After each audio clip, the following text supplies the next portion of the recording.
You are listening to the Toxic Mold Podcast with Steve Worsley, the toxic mold expert and your number one source for mold consulting and mitigation in the USA. Let's dive into a brand new episode. Before we get started on this episode, here's a not so short disclaimer. While all attempts have been made to verify the content provided in this podcast, neither the podcaster or the producers assume any responsibility for errors, omissions, or alternative interpretations of the issues discussed here. All information stated in this podcast is the opinion of Steve Worsley. Steve Worsley is a mold specialist with over 25 years of experience in the construction and mold industry. The Toxic Mold Podcast is for information sharing purposes only.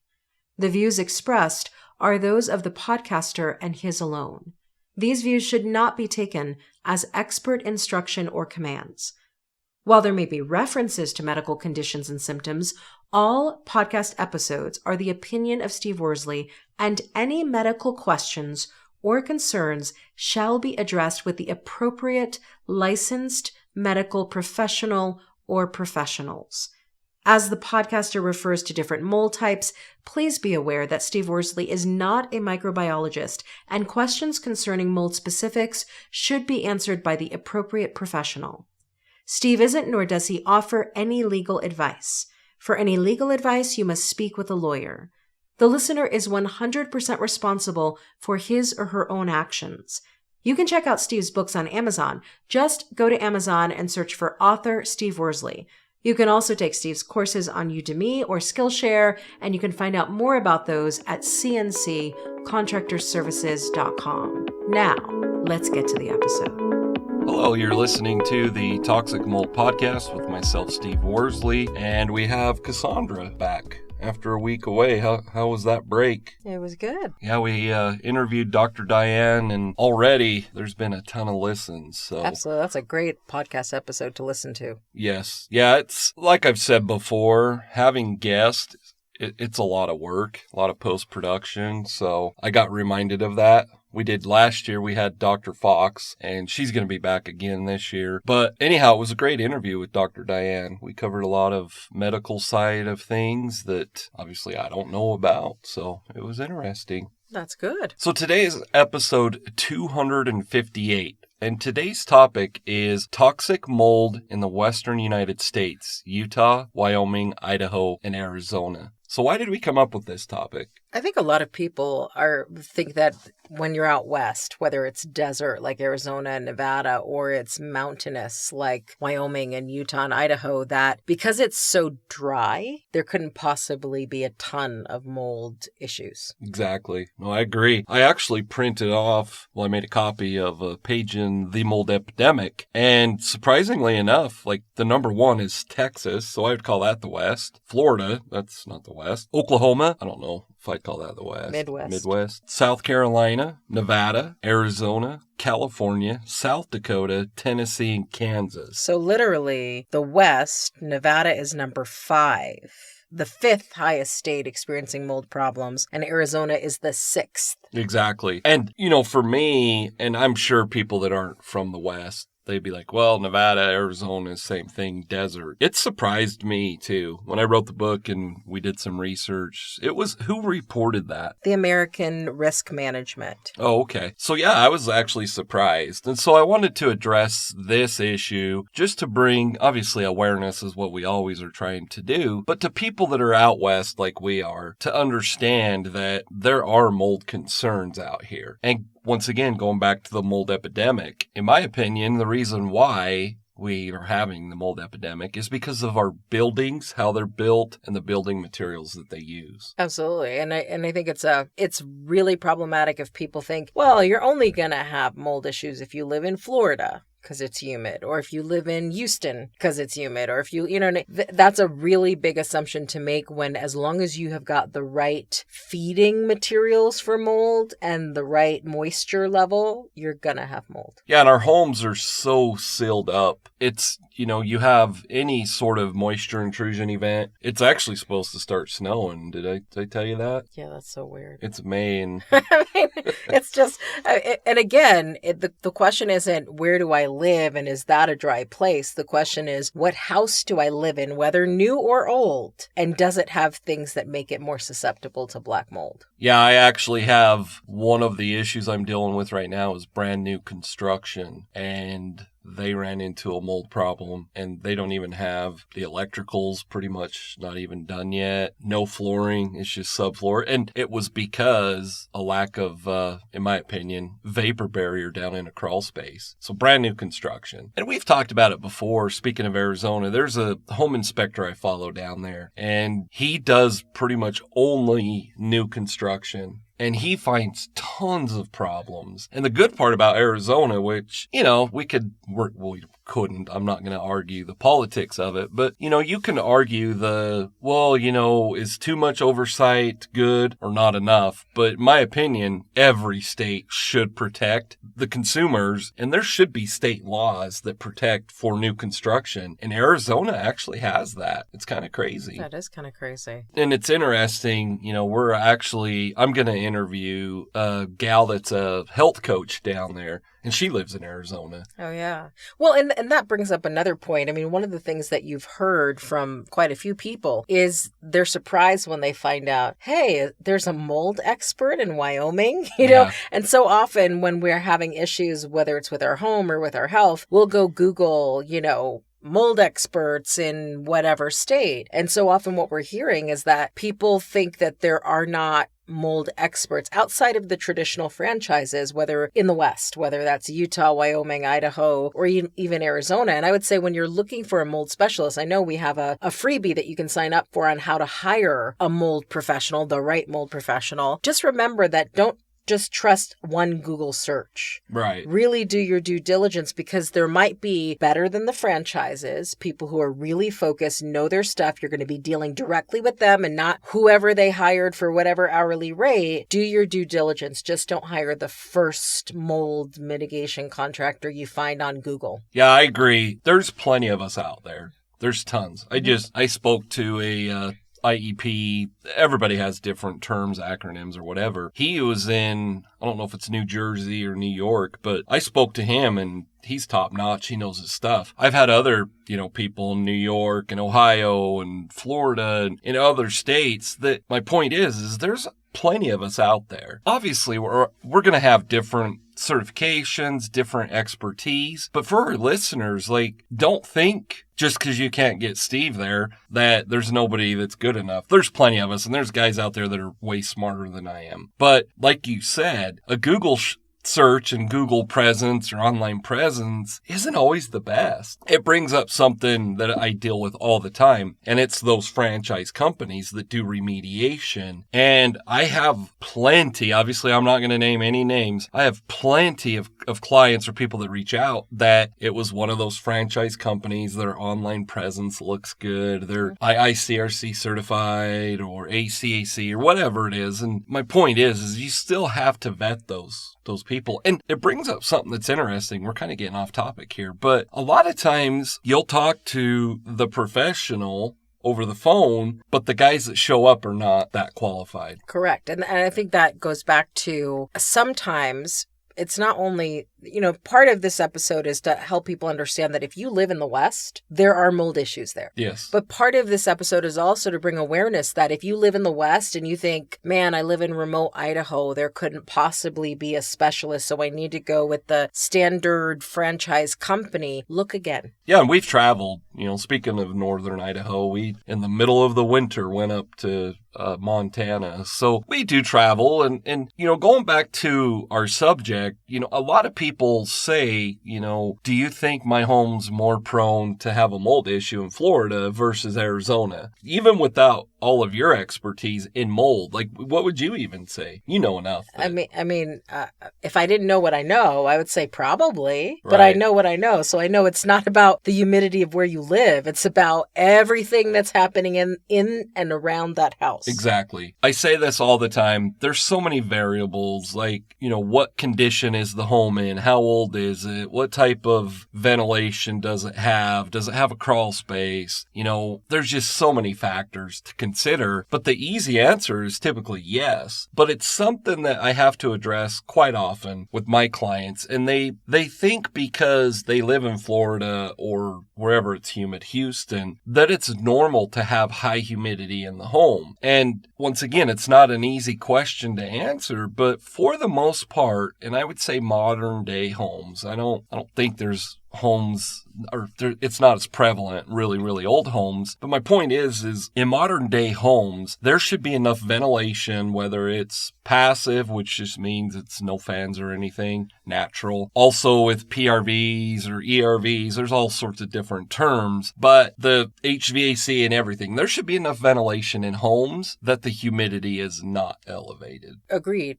But I also think the same way that you're talking about, if you live in a humid place, the inside of your house it shouldn't be an expectation to be humid. I think there are certain things that people don't understand about living in the West that are particular considerations for mold, like snow load on roofs. Exactly. I think people think if I live in Wyoming and I know 7 months of the year is winter and we typically get feet of snow, that my roof should be able to take whatever snow we get. Could you talk a little bit about like snow load and living in a place that has a lot of snow like Wyoming or Idaho or Utah, and how you still have to be diligent? You can't assume the house is built to put up with all the moisture intrusion events that come with winter. Yeah. So, I kind of mentioned an inspector that does new construction.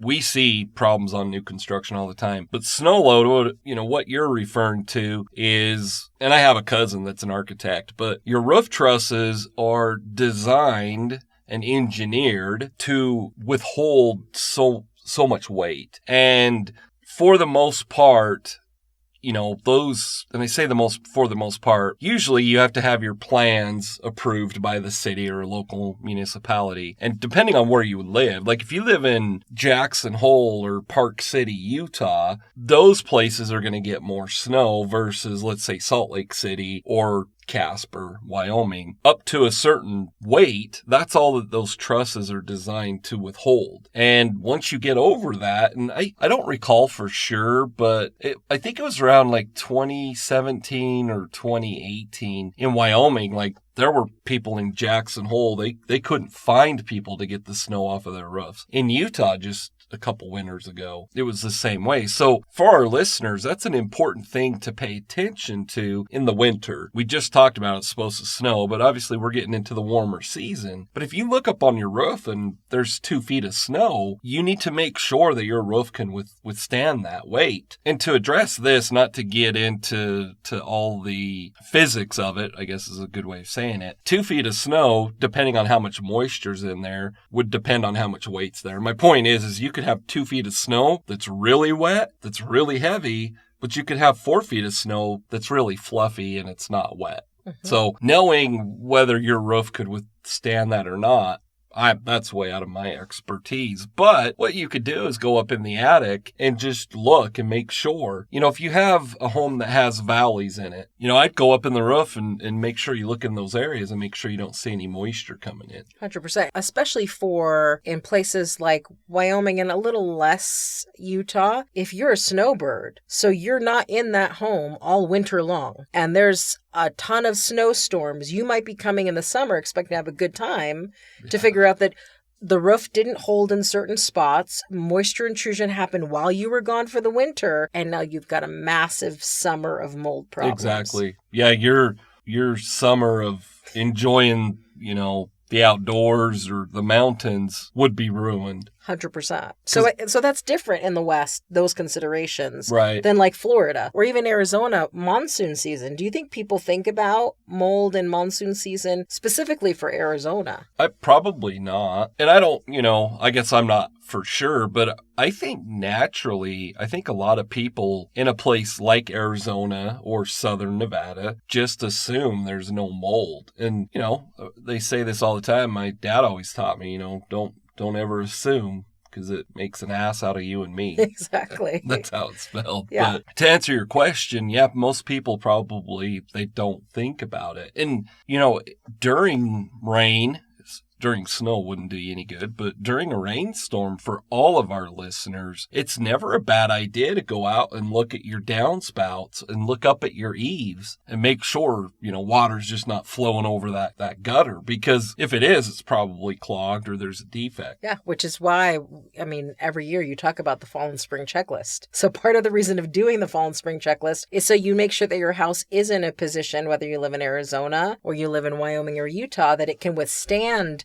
the possible moisture intrusion events that could occur. Exactly. And, it brings up something quickly I'll touch on. But that's why it's so important to be concerned with your grading and drainage. Because grading and drainage would obviously be the grading around the home, dirt grade. But the drainage side would be sump pumps, gutters, stuff like that. And most people don't pay attention to that until they have an event. And even sometimes when they have an event, they don't pay attention. And let's just say every summer in Arizona during monsoon season, there's always this little problem that happens and you just ignore it because it goes away in a few days. You could go up into your attic 5 years down the road and have a major problem up there. So pay attention is my point. Absolutely. So what can our listeners do to make sure that they're preventing mold in their home, especially if they live in the West? Like I said, have it inspected.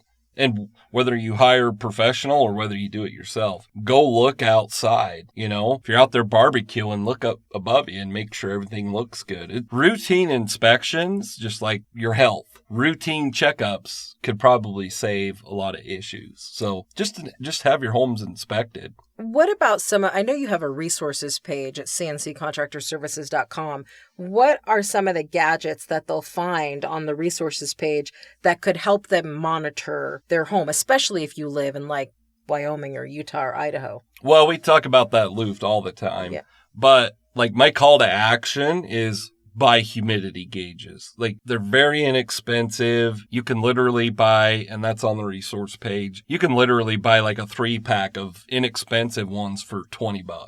Probably even like 15. But then you can buy the fancier ones that are Bluetoothed and have an app and all that fun stuff. Exactly. So if you have, everybody should, I shouldn't say that. Every home has an attic. Some of them you can't get into, but every home has an attic and a lot have crawl spaces. Every home's going to have a mechanical room where the water heater is or the main water shut off or whatever. Those fancier ones, which when I say fancy, you can buy it for like $70. You can buy what you just said. It's a sensor that you put in the attic and then it Bluetooths to your phone or to a display. But as far as, spending a bunch of money, I always say this, like the cheaper ones, like there's no excuse why you don't buy some. Mm-hmm. And if you're going to have some, there's a few key areas that I would always put them. Mechanical room, laundry room, and bathrooms. So always have humidity gauges there. Yep. And for the listeners that are like, well, yeah, so what am I looking at? Make sure it never goes over 60%. Ah, okay. Oh, never over 60% humidity, because that is the prime environment for mold growth. Yeah, and if you're in Arizona, Idaho, out west, and you see that the humidity consistently, like it's always over, let's say 50, you need to have, a professional come in and make sure, somebody that has an infrared camera or moisture meters.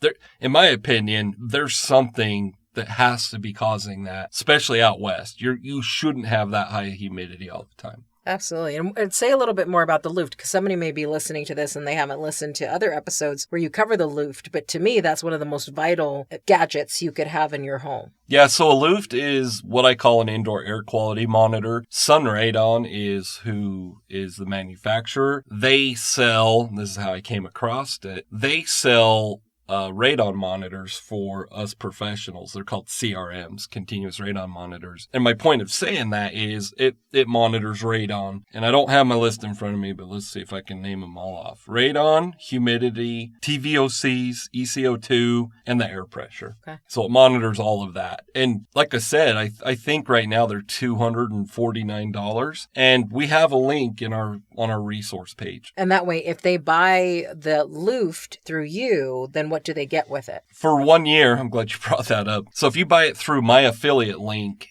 for 1 year, you send me your quarterly reports. So they'll actually email you every quarter what your readings were. For 1 year, you can forward those to me and I'll look over them and make sure everything looks good. But if you don't buy it through that link, I don't provide that. Absolutely. So when you really think about it, and I think this is important, especially for people like me who like project planning and things to do and deliverables, it's really important to have humidity gauges, especially if you think you live in a place like Wyoming, Utah, or Idaho, and that problem doesn't happen there. Yes, it does. It happens everywhere. Exactly. And 2, get the Luft. Yeah. And buy it through Steve's affiliate link so you have his support. And the third piece I'd say is a VPA is an important thing to do, I'd think at least on a yearly basis, but you talk about the VPAs. So a VPA is a virtual property assessment. It's something we came up with during the COVID pandemic. It's more or less an inspection, because I'm a certified home inspector too. I'm obviously a certified mold inspector, but it's a VPA virtually. Most people initially are like, well, what good would that do? You'd be surprised how many defects we find, how many mold concerns we find. More or less, they sign up for it. They get a questionnaire. Then we schedule the VPA. I give them a Zoom link, and they're the person behind the camera and they're walking me through their home. And we do it like a full inspection. We start with the outside, and in the questionnaire, there's a list of tools that I recommend having. But for the most part, I would hope everybody has a flashlight. Even if that's all you have, we can still do it. And when I'm done with it, then within, I think, 3 business days, you wrote all that stuff up. I think that's what it is. I type up a report just like I did it on site and provide them with, I was going to say an action plan, but it's more or less just an inspection report. Absolutely. With defects listed and then my recommendations. Awesome. And you can learn more about the VPA at cnccontractorservices.com. Yep. Well, thank you for listening. Today was 258. Have a great week. Thank you for listening to this episode. Make sure you go to our website at cnccontractorservices.com and sign up for the mold investigation checklist. Again, go to cnccontractorservices.com and get your free mold investigation checklist today. You can also on cnccontractorservices.com find out more about Steve's courses and books and consultations. Once again, go to cnccontractorservices.com.